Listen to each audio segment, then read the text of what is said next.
많은 사람들이 미국 경제를 우려하는 대목은 바로 미국의 재정 적자 문제 때문인데요. 완전히 붕괴가 된 것 같아요. 경제가 무너졌어요. 어디 투자해야 되는 겁니까? 계속 머릿속에 아이, 주식 얘기밖에 없거든요. 결국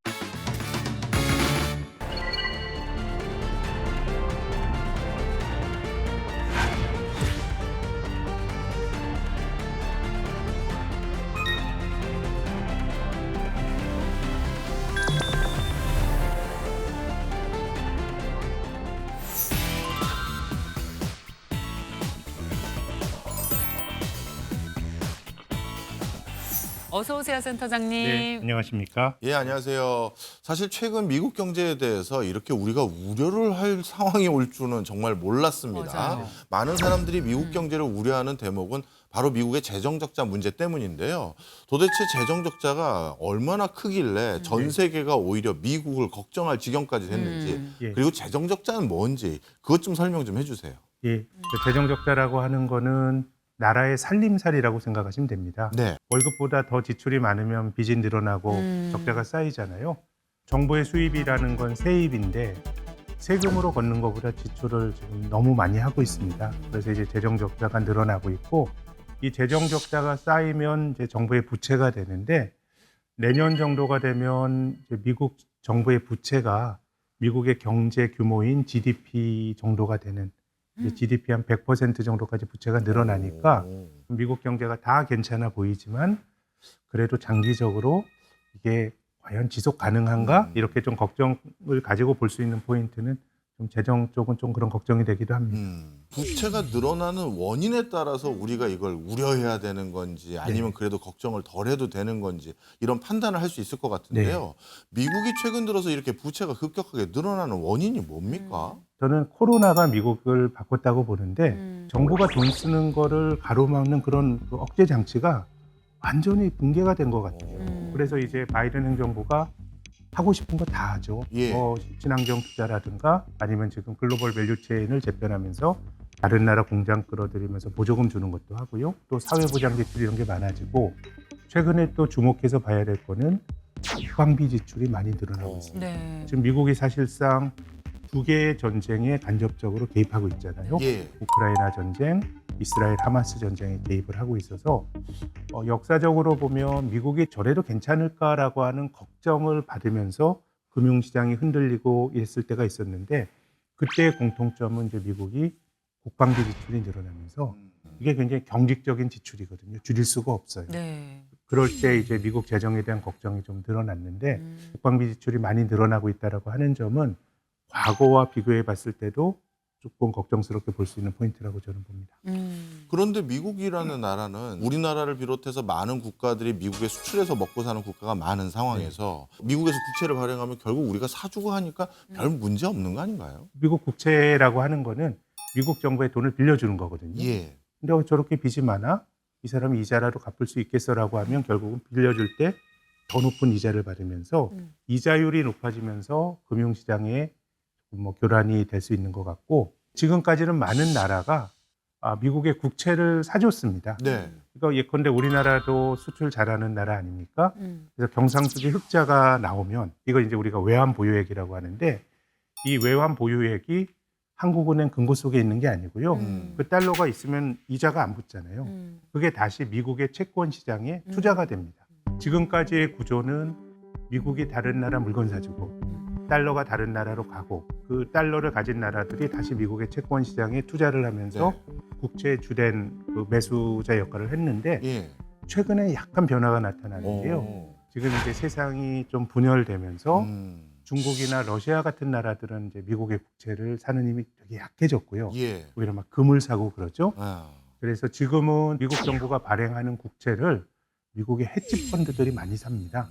예전에 이제 인민은행 이런 해외 중앙은행이 많이 샀다 그러면 네. 중앙은행보다 헤지 펀드는 이제 쉽게 사고 팔고 하는 플레이어이기 때문에 뭐 별탈은 없지만 지금까지는 과거보다는 미국 국채 시장에 국채를 사주는 그 구조가 저는 조금 나빠졌다고 보는 쪽입니다. IMF에서 경고를 했었잖아요. 미국 부채 늘리면서 돈을 펑펑 썼는데 다른 나라들이 미국 영향을 받아서 오히려 궁극적으로 아주 나쁜 상황을 가정하면 파산할 수도 있는 상황까지 올 수도 있다는 건데, 어떤 경로로 미국 이외의 다른 나라들이 위협을 받게 되는 건가요? 미국 금리가 올라가면 미국 돈의 가치인 달러와도 뭐 강해질 수가 있잖아요. 그럼 이제 부채를 많이 지고 있는 외국 입장에서는 일단 갚아야 될 이자율이 높아지면서 이자가 많이 들어가고 그 돈은 또 달러로 갚아야 되잖아요. IMF 외환위기 때 비교를 해보면 그때 우리나라 경제가 무너지면서 원달러 환율이 800원에서 2,000원까지 올라갔거든요. 네. 빚을 지고 있는 기업 입장에서는 800원 할 때는 한국에 장사해서 800원만 주면 1달러 빚을 갚았는데 1달러가 2,000원이 되면 2배 반을 해야 1달러를 갚을 수 있는 거잖아요. 그렇네요. 그렇기 때문에 이 미국 금리가 높아지고 달러가 강해지는 거는 미국 밖의 나라들에게는 굉장한 부담을 이제 줄 수가 있는데 우리나라처럼 제조업 경쟁력이 있고 미국에 수출할 수 있는 나라는 기본적으로 빚이 있더라도 미국으로 받는 수입도 있는데 예컨대 경상수지가 적자인데 빚이 많은 나라들 뭐 이런 나라들이 실은 뭐 가장 취약한 나라들이고요. 전체적으로 미국 밖의 나라 사람들은 달러가 강해지면 이 경제 생활을 하는데 비용이 높아진다라는 의미로 받아들여도 된다고 봅니다. 네. 미국 대선이 이제 얼마 안 남은 상황에서 네. 선거에서 이기기 위해서 바이든 행정부는 돈을 더 쓸 의욕이 네. 있어 보이는데 그러면 부채 문제가 더 심각해지고 결국 그렇게 해서 더 이 상황이 악화일로로 가게 되는 그런 기간이 더 남아 있는 거 아닙니까?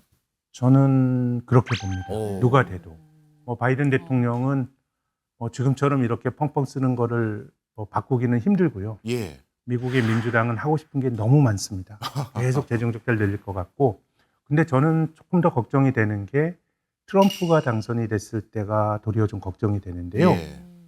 경제적으로 세상을 바라보는 관점은 두 가지가 존재합니다. 첫 번째는 1930년 대공황 이후에 네. 미국의 민주당 이런 사람들은 정부가 끊임없이 뭐 개입을 하려 그래요. 그 대신에 세금도 많이 걷고 네. 그렇지만 정부가 요람에서 무덤까지 다 해주는 그런 식의 자본주의가 예. 60년대까지는 일반적인 모델이었습니다. 지금의 네. 민주당의 정신이 남아있는 그런 정책이고요. 반대로 이제 너무 그렇게 정부가 많이 개입을 하니까 생산성도 약해지고 그때 이제 등장한 게 레이건 대통령이 큰 정부 자체가 문제야라 그러면서 이제 시장으로 권력을 넘겨주죠. 네. 세금도 낮추고 가능하면 정부가 개입하지 않는 게 좋고 이런 건데 그래서 이제 트럼프와 같은 공화당이 주장하는 건 감세입니다.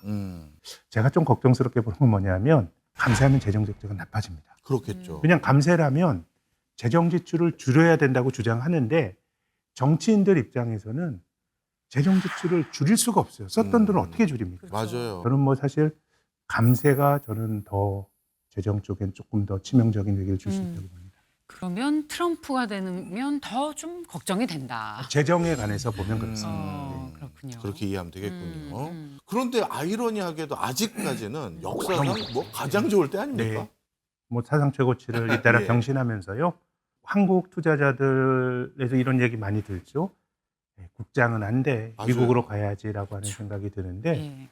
근데 저는 어떤 자산도 불패의 자산은 없다고 생각해요. 미국 시장이 늘 불패였던 것도 아니에요. 네. 지난 10년 그랬지만 그 이전의 10년, 2000년대 초반의 10년은 한국의 코스피가 4배 오를 동안에 미국은 그냥 옆으로 횡보했고요. 네. 그렇기 때문에 저는 주식이건 부동산이건 코인이건 올라갔을 때 더 경계심을 가지고 살펴야 된다고 봅니다. 아, 예. 중요한 말씀이시네요. 중요한 말씀이죠. 알아요. 경계심을 가지세요. 아니, 몰라서 못하는 게 아니에요. 사람 심리가요, 센터장님. 그럼요. 잘 아시겠지만 오르면 계속 오를 것 같고 맞아요. 떨어지면 계속 떨어질 것 같고 그럼요. 그래서 무릎에서 팔고 어깨에서 사는 거 아니겠습니까? 네, 참 뭐 제가 조언드리기 쉽진 않은 것 같고 저처럼 예. 전망을 업으로 하는 사람도 전망에 영향을 주는 가장 중요한 변수가 지금 보이는 가격이에요. 네, 맞아요. 올라가면 더 갈 것 같고 네. 떨어지면 더 떨릴 것 같고. 그래서 이거를 하나하나씩 좀 면밀하게 살펴봐야 될 것 같습니다. 네. 네. 미국 증시 강세장이 끝날 때 나타나는 공통점. 네. 첫 번째부터 뜯어보겠습니다. 짠. 과잉 팽창. 네. 이게 무슨 의미입니까? 이 주식시장이 한 10년 정도 이런 장기 강세장을 구가하는 거는 순환적인 사이클이 아니에요. 뭔가 네. 구조적인 요인이 있는 거예요. 미국 예. 경제가 잘 나가는. 뭐 지난 10년을 생각해 보면 매그니피선트 세븐이라고 하나요? 뭐 테슬라라든가 아니면 엔비디아라든가 기술 쪽에 혁신이 있었고 네. 또 중앙은행도 돈을 많이 풀었는데 과거에 미국 경제가 최근 10년과 같이 호황을 누렸던 게 2차 세계대전 이후로 한 2번 있습니다.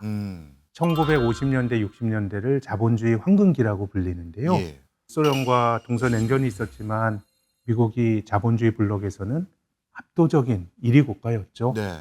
근데 저는 참 아이러니하게 느껴지는 게 그렇게 경제가 잘 나가게 되면 뭔가 좀 팽창의 욕구를 느끼는 것 같아요. 타자에 대해서 배타적이고.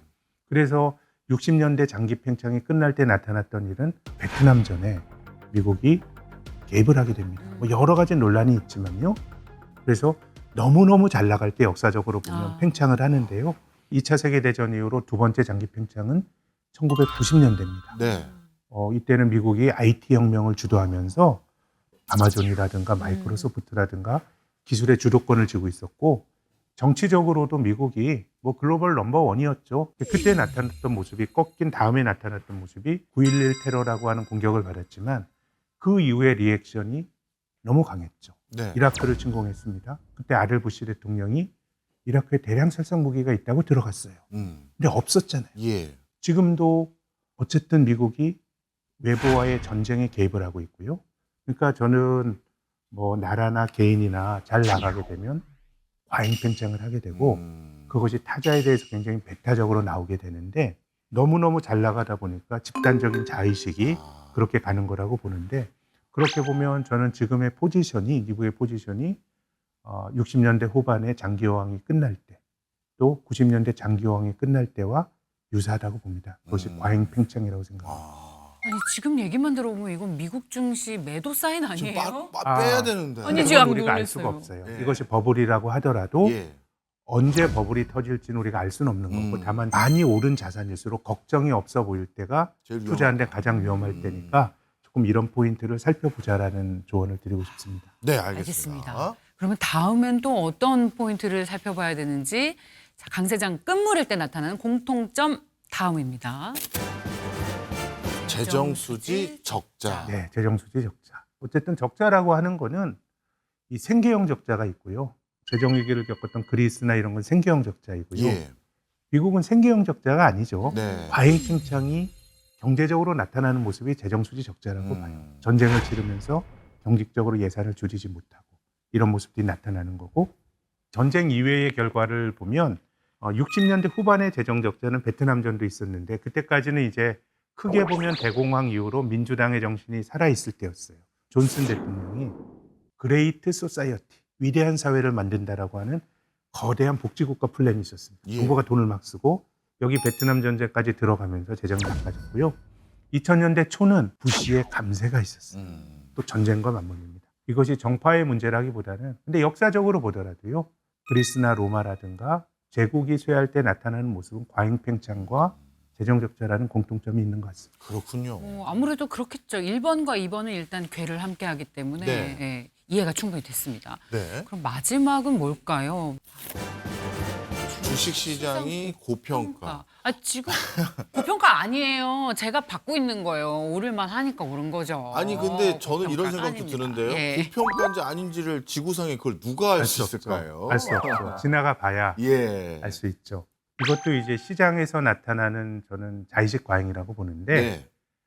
이제 주식이라는 게 꿈을 사는 속성이 있어요. 음. 주식이라고 하는 것의 본질이 실물 경제와 다른 거는 실물 경제 활동은 시간을 두고 조금씩 변해요. 근데 주식은 10년 후의 기대까지도 한꺼번에 반영할 수가 있어요. 본질적으로 미국식의 자본주의는 버블을 그냥 필요 조건으로 하는 거 아닌가라는 생각이 드는 게 우리가 닷컴 버블 때를 생각해 보면 그 닷컴 세상의 주역이 야후, 엠파스, 라이코스 이런 거 아닐까 생각했는데 예. 지금 구글이 됐잖아요. 그렇네요. 구글은 아예 그때 상장도 안 됐어요. 맞아요. 예. 그래서 저는 미국식의 자본주의 모델이 버블을 필요악으로 한다라고 하는 건 뭐냐면 산업 전체적으로 버블을 만들고 돈이 그쪽으로 가요. 그러면 그 중에서 누군가는 위너가 되는 거예요. 그래서 저는 닷컴 버블이 없었으면 구글도 자금 조달 못했을 거라고 봐요.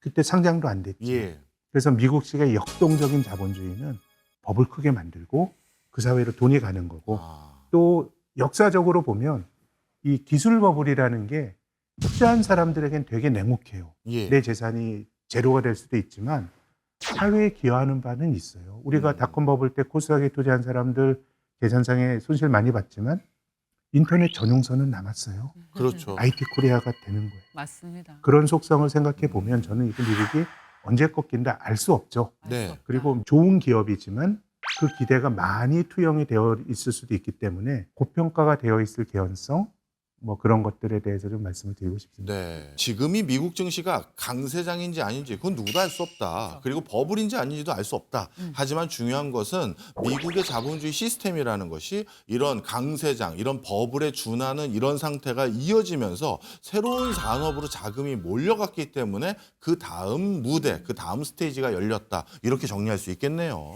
그거 어떻게 하라는 거예요? 주식 갖고 있으라는 거예요? 뭐. 그건 모른다니까요. 그렇지만 분명히 언젠지 모르겠지만 지금 이 자금이 흘러갔던 이곳에서 그 다음 스테이지는 열리긴 열린다는 거죠. 그런데 요즘 우리가 미국의 재정적자만 걱정할 게 아니라 IMF는 중국도 재정적자를 걱정해야 된다는 경고를 내고 있습니다. 중국 쪽은 어떻게 봐야 될까요?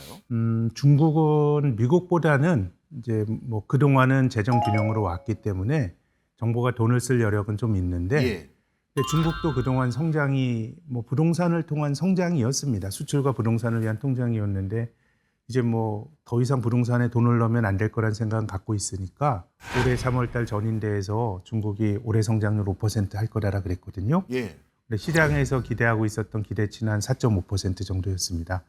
그럼 그 갭을 정부가 메꿔야 됩니다. 다른 선진국이 성장이 둔화됐을 때 민간이 둔화됐을 때 그걸 정부가 메꾸면서 부채가 늘어나고 이게 이런 과정인데 중국도 그 길에 접어든 것 같고요. 예. 그래서 이제 중국은 지금까지 쌓여 있는 국가 부채의 규모라는 점에서 보면 미국보다 훨씬 더 건전한데 중국도 빠르게 늘어날 수가 있죠. IMF에서는 2025년에 중국의 GDP 대비 재정 적자를 한 7% 이렇게 리포트를 썼더라고요. 예. GDP 대비 7%는 엄청난 규모이거든요. 그래서 중국은 앞으로가 민간이 활력을 못 찾게 되면 부채가 좀 많이 늘어나지 않을까라는 걱정이 있는 거고 미국은 이미 빚이 많은 상황에서 정신없이 쓰고 있는 거고 네. 뭐 그렇게 말할 수 있을 것 같습니다. 네. 중국 상황이 심각한 게 지금 미국이랑 사이가 그 어느 때보다도 네. 안 좋잖아요. 자국 이기주의, 그러니까 보호주의로 서로 자기 생각만 하는데 그래서 지난해부터 계속 나오는 얘기가 중국이 미국 채권 좀 빨리 처분해야 되는 거 아니냐. 네. 이런 얘기 계속 나오고 있잖아요. 네, 뭐 처분을 못 합니다. 뭐 그 3, 4조 달러 되는 거를 팔고 어디로 가겠습니까? 그렇죠. 그러니까 이제 뭐 미국 달러를 대체할 수 있는 자산은 없고 다음에 이제 앞으로 더 이상 달러를 안 늘리죠. 최근에 금값 올라간 것도 예. 러시아나 중국과 같은 나라 중앙은행들이 금을 많이 샀을 거거든요. 그래서 이제 다변화를 뭐 예컨대 유로로 시키고 미국이 찍어서 너네 우리 편 아니야라고 하는 나라들은 미국 국채 사주는 그런 쪽에서 이제 발을 뺄 가능성이 굉장히 높죠. 그러면 어디 투자해야 되는 겁니까? 아니 이 좋은 말씀 아니. 듣는데 계속 머릿속에 아이, 주식 얘기밖에 없거든요. 결국 그거지. 교수님 솔직히 교수님도 그게 제일 중요하잖아요. 그렇죠. 예. 뭐 유럽 투자해야 돼요, 센터장님? 근데 저는 유럽과 일본은 보면 예. 분산 투자, 굳이 분산 투자라고 하는 거는 자산 간의 상관성이 좀 낮아야 돼요. 그러니까 미국이 안 될 때 유럽이다 이래야 되잖아요. 근데 유럽과 미국 시장의 상관성이 굉장히 높고요. 그리고 미국이 안 될 때 유럽이 잘 됐던 적이 별로 없어요. 물론 이제 그 안에 있는 많은 개별 주식에 대해서는 또 다른 스토리가 있겠지만 그래서 저는 오히려 한국 주식이 너무 좀 뜬금없어 보이시겠지만 정부에서 주도하고 또 시장에서도 문제의식을 갖는 것처럼 예. 밸류업이 어느 정도 진행이 된다 그러면 이 밸류업은 앞으로 잘하자도 있지만 지금 벌어놨는데 이게 너무 그 지배주주들 이해관계에 맞게만 기업의 부가 돌아가는 거니까 본질적으로 과거에 쌓아놓은 부를 잘 돌리는 거고요. 그렇게 보면 저는 오히려 기대가 없는 한국이 좀 낫지 않을까. 7, 80년대는 한국 주식이 미국보다 훨씬 좋았고요. 네. 90년대는 우리나라 외환위기도 맞고 했고 미국 주식이 압도적으로 좋았고 2000년대 초반에 한 12년은 한국, 중국 주식이 좋았고요. 네. 지난 10년은 미국이 좋았고 역시 자산은 돌고 돌고 그렇죠. 늘 사이클이 있고 맞아요. 그래서 이게 뭐 정답은 아니에요. 뭐 아니 내가 소외된데 하자면 굉장히 고생할 수도 있기 때문에 정답은 아니지만 적어도 직관적으로 모든 사람들이 여기 가야 되라고 할 때는 예. 그때가 경험적으로는 걱정이 없을 때가 가장 큰 위험한 시기라고 저는 봅니다. 그렇군요. 오히려 한국에서 저는 좀 싸 보이는 주식들이 많이 눈에 띕니다.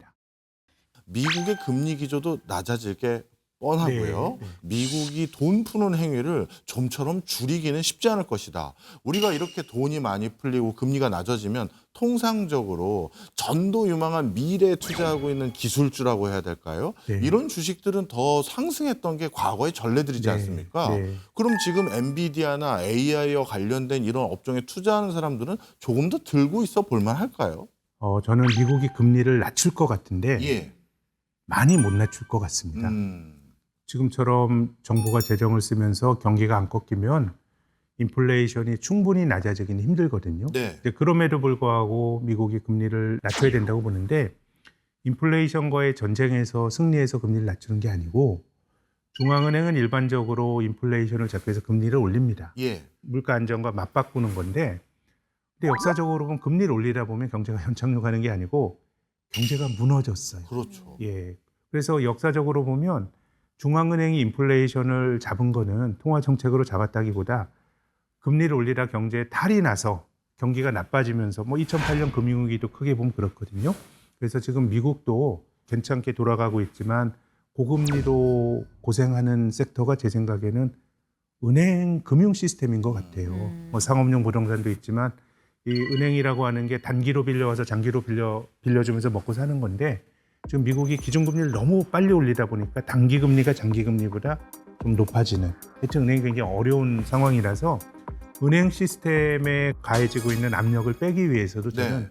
인플레와 무관하게 한 9월 정도엔 금리를 낮출 거라고 보는데 그 다음의 경로가 쉽게 많이 못 낮출 거다라는 게 제 생각이고요.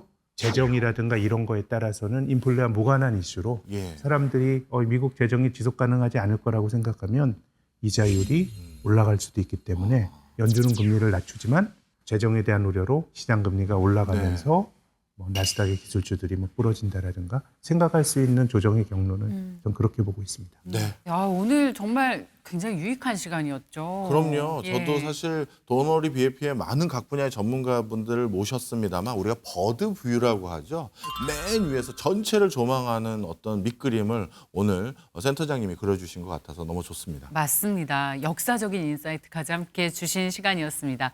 자, 마켓 인사이트 신영증권 김학균 리서치 센터장과 함께했습니다. 고맙습니다, 네, 센터장님. 고맙습니다.